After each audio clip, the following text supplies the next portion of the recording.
Alright, so I wanted to make a quick video discussing one of the free ways you can use, or free methods you can use to track your results.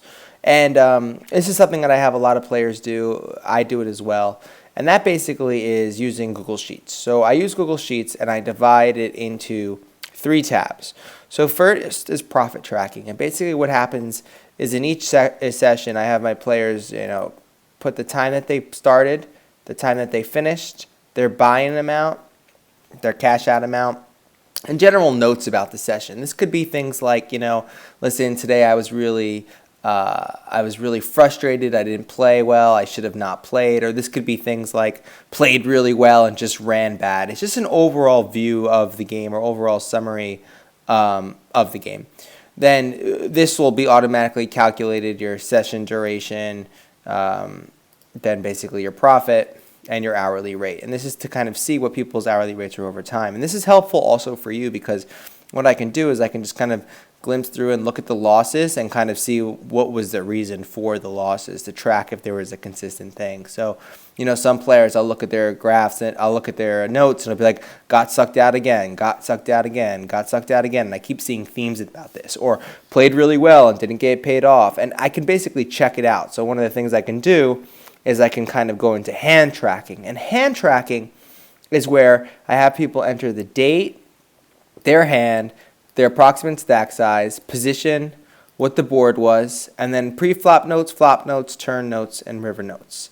And then finally, general notes and comments. And this is a little bit more robust than you probably need to do, but I like this method for a couple of reasons. First, having everything in a spreadsheet allows me to quickly take a glimpse at what are some of the core factors, or what are some of the core factors that can lead to bad performance. So for example, I might notice that a player is constantly losing when they're out of position, and I can look over here. Or I might notice that a player's thought process gets really drops off on the turn or river. So it's like they're thinking a lot pre-flop and not on the flop, and it just allows me to see it as a facet of time.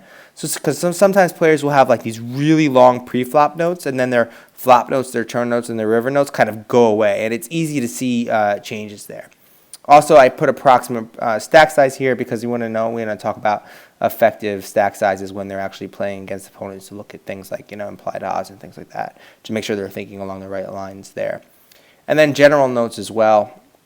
And what I'll tend to do is I'll tend to kind of look through these and see if the logic is correct and see if they played the line right. And I'll take a look back between profit tracking and hand tracking to see if there's explanations on why they did good or bad. It's also a way of kind of keeping a little leash on players. So if players are really running bad, I could send them a message and be like, listen, you're running bad. If players are doing really well, I'll kind of just leave them alone. It's something that I am going to start doing now that I play. Now that I'm playing, I'm going to make my own spreadsheet, and I'll do something very similar to this. One of the things I would add here is, and it's not in here, but questions is where they can ask me questions, or where they can ask me or themselves questions, but also to have a little tracking your goals. So tracking like you want to get to, maybe you move your bankroll from 10,000 to 12,000 in the next 2 months or something like that, to see how these results fit into how